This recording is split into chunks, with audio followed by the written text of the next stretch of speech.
Então, turminha, vamos dar continuidade à nossa videoaula, né? Agora com o componente curricular, ciências e matemática. E estamos iniciando mais uma nova quinzena, né? Agora no segundo bimestre, né? Ela inicia no dia 13 e finaliza no dia 19, né? Então, vamos iniciar nossa aula com o componente curricular matemática e, em seguida, de ciências. Sejam todos bem-vindos. Então, crianças, nessa quinzena, vamos utilizar o livro de matemática Aprender Mais, Melhorando o IDEB. Então, vamos continuar usando esse livro, porque ele está preparando vocês para a Provinha Brasil, que vai ser realizada no final do ano, ok? E nessa quinzena, daremos continuidade, né? Estudando as nossas regiões e capitais brasileiras, certo? As atividades dessa quinzena serão realizadas de acordo com os estados do nosso país. Nós temos aqui, ó, o nosso país é formado por 26 estados. E atualmente o Brasil tem 5.564 municípios. Aqui nós temos uma legenda. Nessa legenda, né, cada cor representa uma região do Brasil, ok? Então, nossa região Nordeste, aqui onde nós moramos, né, é essa cor aqui laranja, né? Nós estamos aqui apresentando os estados que representam o estado do Nordeste, ok? Nós temos também o estado da região Norte, a região Centro-Oeste e a região Sudeste. E também a região Sul. A seguir, nós veremos um quadro com o número de município por unidade de federação. Então, turminha, nessa quinzena, nós vamos conhecer mais um pouco sobre as nossas regiões do nosso país. E para nos ajudar, né, a compreender algumas características, né, de um estado ou de uma região, nós temos aqui o pessoal do censo, ou seja, o pessoal que trabalha no IBGE. Agora, o que significa IBGE? Então, I é de Instituto, B, Brasileiro, G, Geografia e E de Estatística, né? Então, esse instituto, ele nos ajuda, nos oferece informações. Pode ser de um estado, ou de um estado ou de uma região. Uma população, a quantidade de população dessa região, né? Como é economicamente, né? As condições de vida dessas pessoas. Então, como eu disse anteriormente, nós moramos na região Nordeste e moramos no estado da Bahia, ok? E aí o IBGE que nos ajuda a identificar ou ter informações, por exemplo, quantidade de municípios, né? Nós temos aqui um quadro aqui, ó, que nos apresenta os municípios, né? A quantidade de municípios de cada estado. Por exemplo, aqui, no estado da Bahia, né, nós temos quantos municípios? Isso mesmo, 417 municípios. Então, para realizar as atividades a seguir, temos que ficar de olho nessa tabelinha aqui, ó, certo? Com o número de municípios de cada região, ok? Bom, turminha, aí na página 27, nós estudaremos a operação subtração, certo? Estudaremos a operação e os termos também, certo? Aqui nós temos aqui, ó, a região sul e centro-oeste possuem a mesma quantidade de estados. Então, vamos comparar a quantidade de municípios entre elas para descobrir quantos uma região tem a mais que a outra. Toda vez que vocês lerem uma situação problema que tem esse termo aqui, ó, a mais, significa que é uma operação de subtração. Nós temos aqui o número 1.399, que é o menuendo, que é a primeira parcela da subtração, o número 465, que é o subtraindo. E o resultado da operação de subtração chama-se resto ou diferença, ok? Vamos agora para a nossa primeira atividade de hoje, atividade 3. Agora é a sua vez. Qual é a região que tem mais município? Qual a região que tem mais município? A região norte ou a região nordeste? Né? Quantos municípios um tem a mais que o outro? Ó, o termo de novo a mais aqui, tá vendo? Então, quer dizer que você vai fazer uma operação de subtração, certo? Para vocês identificar quantos municípios tem a mais na região norte ou nordeste, é só você ir na página 25 novamente do livro, observar o mapa das regiões, certo? Ver aqui, ó, por exemplo, aqui, a região norte, né? Região norte. Vai comparar a quantidade de municípios da região norte e da região nordeste. Para saber a quantidade de municípios, É só você ir na página 23 e observar essa tabela aqui, ó. Nessa tabela aqui, ó, nós temos aqui a quantidade de município de cada estado. Por exemplo, aqui o estado da Bahia, né? 417. Nós moramos no estado da Bahia e também na região Nordeste. Então, você vai observar o mapa e também essa tabela para resolver essa situação problema aqui, ok? Atividade 4.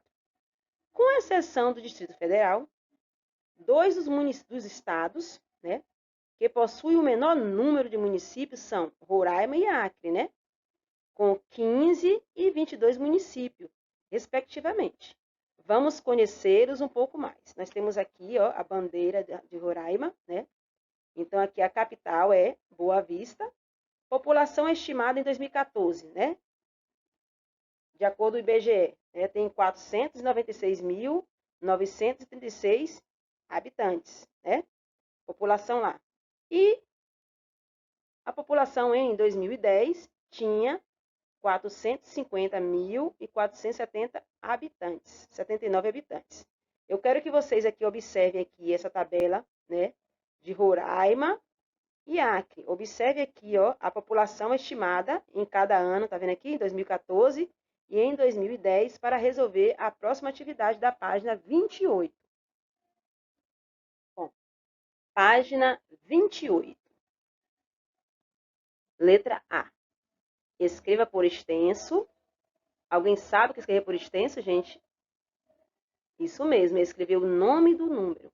Então, escreva o nome do número, né? Ou seja, a população estimada em 2014 para cada um desses estados. Por exemplo, aqui, ó, em Roraima, qual é a população estimada em 2014? Observando aqui Roraima, qual é a população estimada em 2014? Você vai escrever aqui por extenso. E depois vai observar aqui a população estimada em 2014 do Acre. E escrever aqui por extenso, ok? Letra B. Com referência à população existente nesses estados no ano de 2010, qual deles era o mais populoso? Então, você vai observar aqui Roraima e Acre. Em 2010, qual desses estados era mais populoso? Letra C. Considerando que em 2010 o estado de Roraima possuía esse valor aqui, né, 450.479 habitantes, de quanto foi o aumento da sua população? Se a estimativa prevista para 2014 foi confirmada, então você vai observar aqui, Roraima aqui, ó, a quantidade, certo, de 2010 com a de 2014 e vai fazer a estimativa, ou seja, vai fazer a comparação. Vai fazer uma continha, né? Já dei a dica já. Letra D. De acordo com a estimativa de crescimento populacional entre os anos de 2010 e 2014, certo? Qual desses estados teve o maior crescimento e o quanto? Então, você vai observar, de acordo com a estimativa aqui de crescimento dos dois, tá vendo? Os dois, da Acre e Roraima, qual desses estados teve o maior crescimento? E quanto teve o maior crescimento? Então, tudo você vai ter que fazer um cálculo aqui, ó, nesse retângulo, ok? E na atividade 5, você vai fazer uma pesquisa. Essa pesquisa pode ser feita na internet. Pesquise e descubra o número que corresponde à população do seu município. No município que moramos, qual é o nome do município? Isso mesmo, Porto Seguro. Vai fazer uma comparação entre seu município e do estado do último censo e registro. Você vai observar, vai lá no Google, pode ser no Google mesmo, por exemplo, vai fazer uma pesquisa da população correspondente do município e do nosso estado também, município Porto Seguro e estado da Bahia. Vai fazer um registro aqui, ó, certo? Do número de habitantes, ou seja, a população do seu município e também do nosso estado, beleza? Ok, uma página 29. Após realizar a pesquisa, né, sobre a população do seu município e do seu estado, você vai responder as questões 6, 7 e 8, ok? A questão 6, a pergunta é: a quantidade de habitantes do seu estado. O estado da Bahia, quantos habitantes tem? A quantidade é maior que 100 mil e menor que 500 mil? É menor que 100 mil habitantes? É maior que 500 mil habitantes e menor que 1.000 habitantes? Ou é maior do que 1.000 habitantes? Então, você vai escolher uma dessas alternativas e marcar o X. A mesma coisa a questão 7, ok? Você vai marcar o X na quantidade de habitantes do seu município. Qual município nós moramos? Porto Seguro. A questão 8, né? Com os dados que você coletou para responder a questão 5, que é a pesquisa, né? É possível responder quantos habitantes há nos demais municípios do seu estado? Então, lá na pesquisa que você realizou, no estado da Bahia, né, tem como vocês verem lá a quantidade de habitantes no estado em que nós moramos? Aí, se você viu lá, pesquisou, aí você vai escrever aqui. A atividade 9 é uma atividade que vai falar sobre 2 cidades, certo? A primeira é Petrolina, em Pernambuco, e Juazeiro, na Bahia. São 2 cidades brasileiras separadas pelas águas do Rio São Francisco. Elas se tornaram nacionalmente conhecidas na voz de Luiz Gonzaga, intérprete da música Petrolina Juazeiro, de Vitor Galvão. Então, no próximo slide, nós vamos conhecer, né, a música na voz de Luiz Gonzaga e depois vamos realizar uma atividade referente a Petrolina e Juazeiro. Na página 30, nós vamos aqui conhecer a letra da música, né, Juazeiro Petrolina, né, e vamos também ouvir a música na voz de Luiz Gonzaga, para em seguida realizar as situações problemas da letrinha A, B e C. Leia com atenção as situações problemas e faça o cálculo num retângulo a seguir. São esses aqui, ok? Vamos ouvir a música.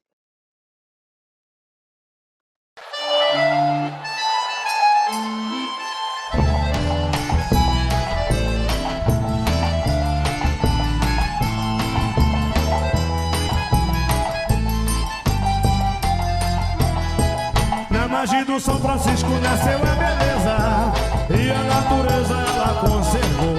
Jesus abençoou com a sua mão divina. Pra não morrer de saudade eu vou voltar pra Petrolina. Jesus abençoou com sua mão divina. Pra não morrer de saudade vou voltar pra Petrolina. Do outro lado do rio tem uma cidade que na minha mocidade eu visitava todo dia. Atravessava a ponte, mas que alegria. Chegava em Juazeiro, Juazeiro da Bahia. Atravessava a ponte, ai que alegria. Chegava em Juazeiro, Juazeiro da Bahia. Ainda me lembro que no tempo de criança esquisito era a carranca e o apito do trem. Mas achava lindo quando a ponte levantava e o vapor passava no gostoso vai e vem. Petrolina, Juazeiro, Juazeiro, Petrolina. Todas duas eu acho uma coisa linda. Eu gosto de Juazeiro e adoro Petrolina. Eu gosto de E Juazeiro. eu adoro Petrolina. Eu gosto de E Juazeiro. eu adoro Petrolina.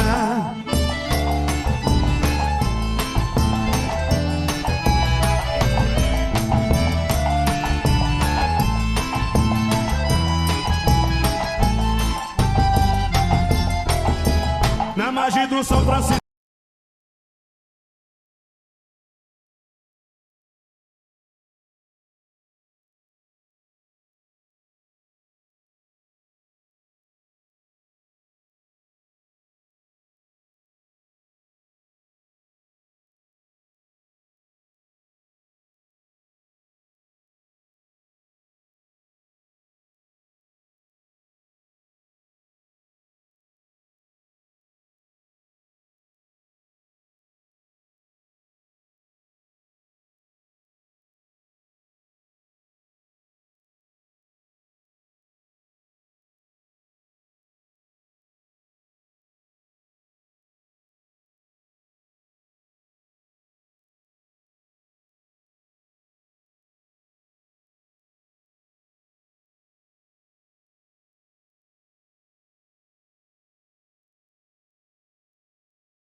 Ok, turminha, e as atividades complementares dessa quinzena será também do livro, né, Melhorando o IDEB, esse livro aqui, certo? Das páginas 32 à página 33. Nós vamos aprender um pouco mais sobre multiplicação, certo? E para a gente aprender melhor, né, e de forma bem dinâmica, nós vamos ver o vídeo de tia Anastácia ensinando seus netinhos, né, a preparar um bolo e aprender também, juntamente com ela, a multiplicação. Olá, alunos! Tia Anastácia está precisando da nossa ajuda para resolver um problema. Ela recebeu uma encomenda e precisa preparar 4 bolos. Em cada bolo, ela usa 2 ovos. Quantos ovos tia Anastácia precisa para fazer todos os bolos? Nós podemos resolver esse problema usando a adição. Já que são 4 bolos, nós vamos somar o número de ovos 4 vezes. Então, 2 mais 2, mais 2, mais 2 é igual a 8. Nós também podemos resolver esse probleminha através da multiplicação. A multiplicação é uma forma de somar parcelas iguais um determinado número de vezes. Por falar em vezes, o sinal da multiplicação se chama vezes e é representado pela letra X. Agora, veja algumas continhas de multiplicação. João comeu um morango. Júlia também comeu um morango. Juntos, os dois comeram 2 morangos. Perceba que o número 1 foi repetido 2 vezes. Então, 2 vezes 1 é igual a 2. João comeu 2 laranjas. Júlia também comeu 2 laranjas. Ao total, os dois comeram 4 laranjas. Perceba que o número 2 foi repetido 2 vezes. Então, 2 vezes o número 2 é igual a 4. João comeu 3 maçãs. Júlia também comeu 3 maçãs. Ao total, os dois juntos comeram 6 maçãs. O número 3 foi repetido 2 vezes. Então, 2 vezes 3 é igual a 6. Agora que você já aprendeu a multiplicar, vamos resolver o problema da tia Anastácia usando a multiplicação.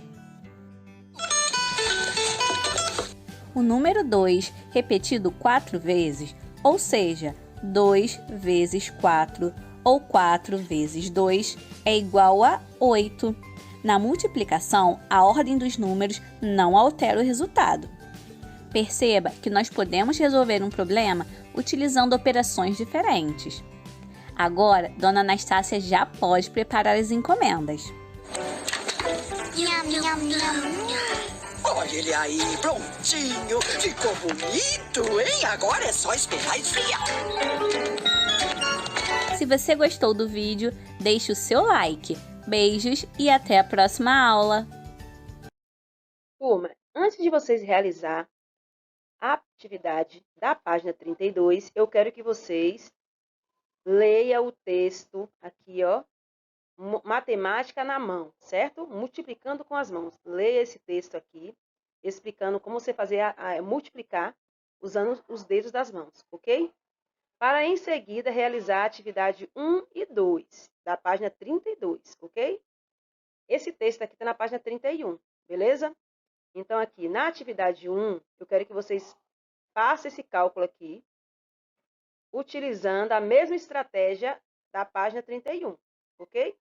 E na atividade 2, após observar a multiplicação com as mãos, eu quero que vocês resolvam aqui esses cálculos aqui, preenchendo corretamente o esquema.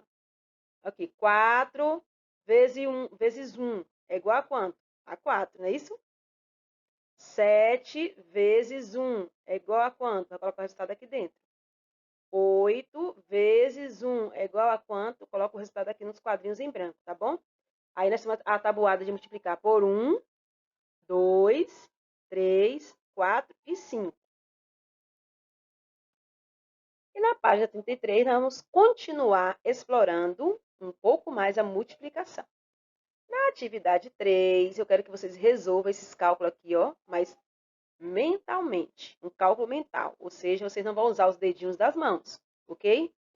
Após responder a letrinha A até a letrinha D, você vai responder a questão 4. Vocês vão comparar os resultados encontrados. Esse resultado aqui da letrinha A e letrinha B, o que vocês observou? Você vai escrever aqui, ó.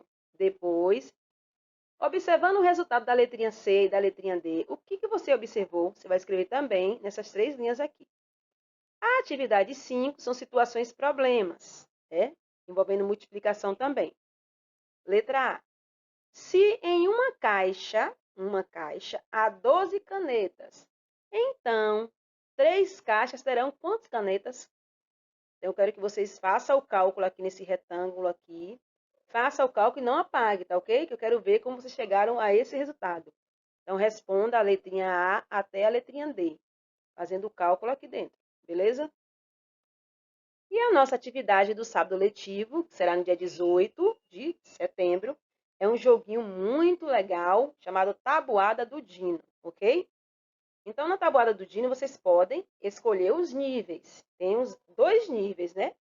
Tem o mais fácil e o mais difícil. Você vai escolher os níveis e também vai escolher a operação. Você quer qual operação, né? Envolvendo qual operação? Multiplicação, divisão, né? Esses níveis de dificuldade são importantes e essenciais para acompanhar o desenvolvimento de vocês, de alunos, não é isso? Então, esse joguinho vai estar disponível lá no Telegram. É só clicar nesse link que vai estar lá no Telegram e se divertir e aprender mais. E vamos prosseguir a nossa aula com o componente curricular Ciências, ok? Então, nessa quinzena, nós vamos continuar usando o livro, né, de Ciências, né, da editora FTD, o livro Conectados, certo? A nossa atividade dessa quinzena vai ser desse livro aqui. Então, preparados para mais uma aulinha? Página 24 e 25. Já ouviu falar em alimentação sustentável? Você aprendeu o que é uma alimentação saudável, não é isso? Nas aulas anteriores, nós aprendemos muito como se alimentar de maneira correta para ter boa saúde. E hoje, nós vamos aprender o que é uma alimentação sustentável. Você sabe o que é? Então, ser sustentável significa utilizar os recursos da terra, mas de forma, né, que eles não faltem para nós nem para as próximas gerações. O que significa próximas gerações? É que nós tenhamos cuidado, utilizamos de forma consciente para não faltar para grupo de pessoas da nossa família. Por exemplo, o filho do seu filho, quando nascer, não é isso?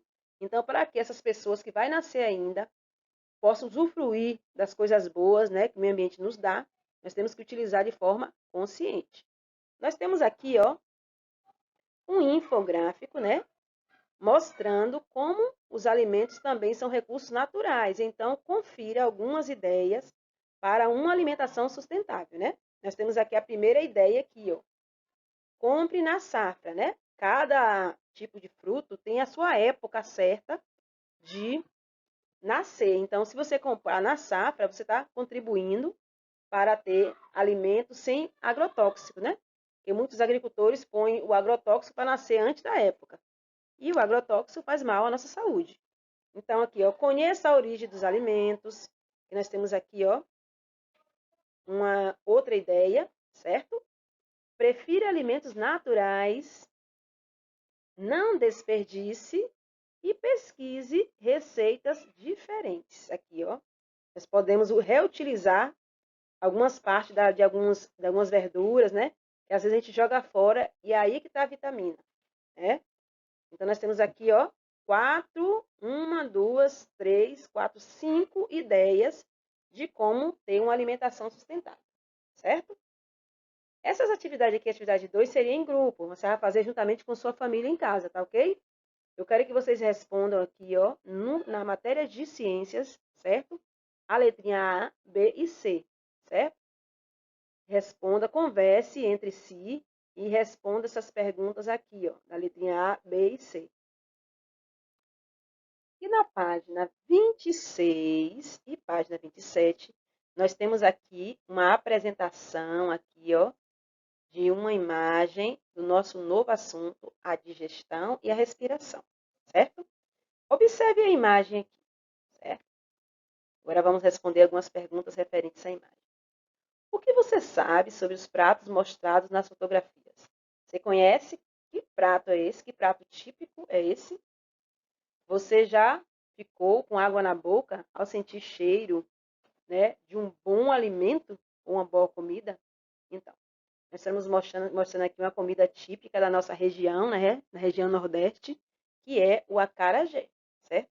Quando você vê uma imagem dessa aqui, dá água na boca, mesmo sem sentir o cheiro, por que você acha que isso acontece?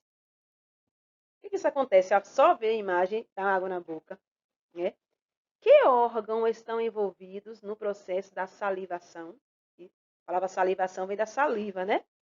E de que percepção do cheiro da comida? Então, quais órgãos estão envolvidos, né? Faz parte do processo da saliva e do cheiro. A gente sentir o cheirinho e quando a gente vê um alimento que a gente vê que é apetitoso, né? Dá água na boca, né? A água que sai da nossa boca chama-se saliva. Então, quais são esses órgãos? Vocês sabem? Então, se vocês não sabem, nós vamos aprender agora, né? Quais são os órgãos que fazem parte da nossa digestão. Bom, turminha, e nesta aula, né, nós vamos iniciar conversando sobre o que é digestão. Na sala de aula, a professora Juliana perguntou para ela, né? Ô, Juliana, como você pensa sobre o caminho percorrido pelo alimento quando engolimos? Você pega um alimento, mastiga, ele engole. Qual é o caminho que esse alimento faz dentro do nosso corpo? Então, ela fez o desenho. Olha o desenho de Juliana aqui, certo? Agora eu pergunto a vocês. Você acha que o caminho percorrido pelo alimento quando engolimos é da mesma forma que Juliana desenhou aqui? O processo inicial do alimento e final? O que vocês acham? Converse aí com o papai e a mamãe. Vê se realmente é esse processo. Então, turminha, após observar o desenho de Juliana, né, nós vamos ver aqui, ó, outro esquema ilustrativo. Só que nesse esquema aqui, mostra de forma detalhada, né, o processo da digestão. Ou seja, quando comemos o alimento, qual o caminho que ele é percorrido. Nós vamos conversar um pouco sobre esse caminho, beleza? Então, para que o organismo possa aproveitar os nutrientes, né? Os nossos organismos, todos esses órgãos, possam aproveitar os nutrientes aqui dos alimentos, né? Então, fornecido pelos alimentos, é preciso que ocorra o processo da digestão, né? A digestão faz com que os alimentos sejam transformados de forma que seus nutrientes possam ser absorvidos por todas as células, né? Então, quando nós comemos, né, a digestão é que faz com que esses nutrientes vá para todo o nosso corpo, nos dando energia, nos dando saúde. É isso? Então, a digestão ocorre nos órgãos do sistema digestório. Então, nós temos aqui, ó, tá vendo? Todos os órgãos que faz parte do sistema digestório. E aqui nós temos aqui o nome de cada um deles. Todos esses órgãos aqui faz parte do sistema digestório. E o sistema digestório é formado pelo trato gastrointestinal e pelos órgãos acessórios. Então, o que é um trato gastrointestinal? Que nome é esse? Nome grandão, né? Então, ele é um longo tubo, né? Ele é um longo tubo que começa na boca, né? Esse trato gastrointestinal e ele termina aqui, ó, no ânus, ok? Os órgãos do trato gastrointestinal são a boca, né, aqui, a faringe, que é esse órgão aqui, vocês estão vendo, o esôfago, né, estão vendo aqui o esôfago, o estômago, tá vendo aqui, o órgão, o estômago, o intestino delgado, que é esse aqui, ó, esse órgão que está todo dobradinho, e também o intestino grosso, que é esse órgão aqui, ó, todo esse órgão que termina aqui no ânus, beleza? Então, todos esses órgãos que eu mostrei para vocês agora faz parte do trato gastrointestinal. E agora, as glândulas salivares, que é essa glândula aqui, ó, que produz a saliva, né, o fígado, tá vendo o fígado aqui? A vesícula biliar, certo? Que é esse órgão aqui, ó, que tá aqui nesse cantinho. O pâncreas são órgãos acessórios. Então, todos esses órgãos aqui, né, a vesícula, né, o fígado, né, e o pâncreas são órgãos acessórios que produzem ou armazenam substância que auxilia no processo da digestão. Então, os dentes e a língua também são órgãos acessórios, que também faz parte do processo da digestão, porque se a gente não mastiga, né, a língua faz com que o quê? O alimento seja misturado juntamente com a saliva, e os dentes, ele o que? Quebra os alimentos, para quando chegar, né, nesses órgãos aqui, ó, chega com mais facilidade, certo? Após observar aqui, né, todos os órgãos do sistema digestório, vamos responder algumas perguntinhas, da página 29, certo? Atividade 1. Observe o esquema do sistema digestório humano. Depois responda as questões, né? Letrinha A. Quero que vocês respondam essas questões, gente, na matéria de ciências, tá bom? Faça o cabeçalho, nome, sobrenome, data, tá bom? E escreva a questão número 1, letra A, né? Responda a letra A e depois a letrinha B, responda a letra B. Não precisa copiar as perguntas, não. Só copie as respostas de cada pergunta aqui, ó, referente ao esquema ilustrativo que nós acabamos de ver, ok? Então, turminha, como eu disse a vocês anteriormente, a digestão dos alimentos tem início na boca, certo? Então, qual é a função dos dentes aqui no processo da digestão? Então, ele serve para quebrar os alimentos em partículas menores, né? E aproveitar todos os nutrientes, ok? E a língua? Qual é a função da língua nesse processo de digestão? Então, é com a ajuda da língua que os alimentos são misturados com a saliva, né? E aí vira um bolo bem mais macio, né? Com os alimentos bem pequenininhos, com partículas pequenas. E após esses alimentos serem triturados pelos dentes, né? E formar um bolo juntamente com a saliva, a língua, ela empurra esse alimento para a faringe. E aí, depois daí, o alimento vai para um próximo caminho, né? E esse caminho, vocês perceberam que é longo, né? Ok, turminha, e na página 30, nós vamos ver aqui agora as funções do sistema digestório, de cada órgão que faz parte do sistema digestório. Nós vamos ver qual é a função de cada um deles, certo? Olhe o interior da sua boca em um espelho. Quero que vocês olhem no espelho. Movimente a língua e observe o formato de todos os seus dentes. Por que os dentes têm formas diferentes? Você já observou? No slide anterior eu mostrei, né? Além de mostrar os formatos, mostrei que cada um tem um nome, né? E cada um deles tem uma função diferente. Na próxima quinzena, nós vamos estudar um pouquinho mais sobre a função de cada um dente, certo? Durante a passagem pelo trato gastrointestinal, os alimentos vão entrando em contato com as substâncias produzidas pelos órgãos acessórios e se transformam em uma pasta, certo? Que pasta é essa, né? É através dos dentes que quebra os alimentos em partículas menores e a saliva, né? Umidifica os alimentos, fica úmido e forma uma pasta. Nesse percurso, os nutrientes são disponibilizados para serem absorvidos pelo corpo, né? Os nutrientes dos alimentos que nos dão a saúde, né? Energia, né? Para a gente caminhar, brincar, ter saúde em geral. Veja as etapas da digestão. Eu vou ler aqui, ó, a primeira etapa e vocês vão ler até as próximas, até a etapa número 5, né?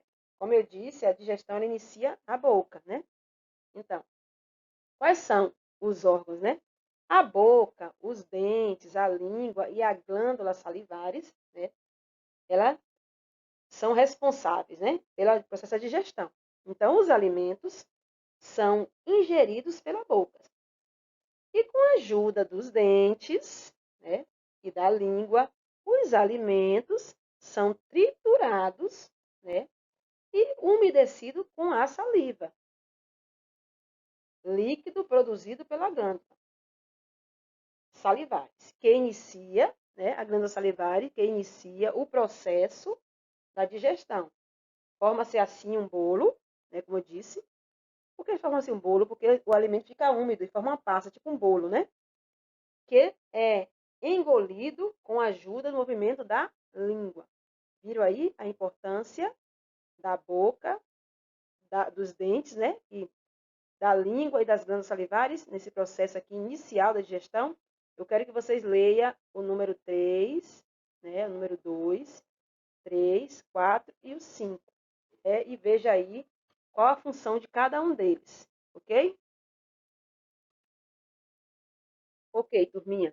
E vamos dar continuidade, né, sobre a digestão. Vocês viram que no trato gastrointestinal há músculo que mistura e empurra os alimentos, né? Lembra o músculo, né, que empurra os alimentos? Lembra que eu falei da boca, né? Que ele mistura o alimento com a ajuda da língua e a saliva? E para empurrar o alimento, né, para o próximo caminho, a língua faz esse papel, né? Então, há músculo que mistura e empurra os alimentos em um processo de digestão ao longo tubo, que é esse tubo aqui, o trato gastrointestinal, que começa na boca e termina no ânus, não é isso? Esse músculo, né, estão presentes onde? No esôfago, no estômago e nos intestinos, certo? O delgado e o intestino grosso. E tem movimentos involuntários. O que são movimentos involuntários? Então, movimentos involuntários são os movimentos que não dependem da nossa vontade. Independente da nossa vontade ou não, né? Todos esses órgãos aqui, o esôfago, o estômago e o intestino, eles estão trabalhando, né? Para fazer a digestão do nosso alimento. Mesmo quando a gente está dormindo, né? Esses órgãos estão lá trabalhando, eles não param de trabalhar, certo? Esse movimento, né, involuntário, chama-se movimento peristático. São chamados movimentos peristáticos, certo? Então, vamos ler um textinho aqui agora. Leia o texto a seguir e depois faça o que se pede, né? Nós temos aqui doenças bucais. Vocês viram que o processo de digestão ele inicia na boca. Vocês viram a importância dos dentes, né? É super importante, né? Os dentes no processo de digestão. E se a gente não cuida dos nossos dentes, vai ficar difícil ter uma boa mastigação, né? A quebra desses alimentos. Aí nós temos aqui, ó, as doenças, as placas bacterianas, também denominada como biofilme dental, ou pelos profissionais de odontologia, né? A placa bacteriana é uma película vascosa e incolor, que não tem cor, né? Formada pelas bactérias e restos de alimentos acumulados na superfície dos dentes da gengiva. Então, por isso que é tão importante, ó, tá vendo aqui esses dois símbolos? O que isso aqui é uma escova, né? Nós temos também aqui, ó, o creme dental, né? Por isso que a escovação dos dentes é super importante para manter, né, os dentes aqui, ó, saudáveis, né, sem essas doenças, né? Nós temos as placas bacterianas e nós temos também a cárie, a famosa cárie. Tá vendo aqui os dentinhos, como é que tá, ó? Preto com buraquinhos. Então, veja aí a importância de ter a higiene bucal.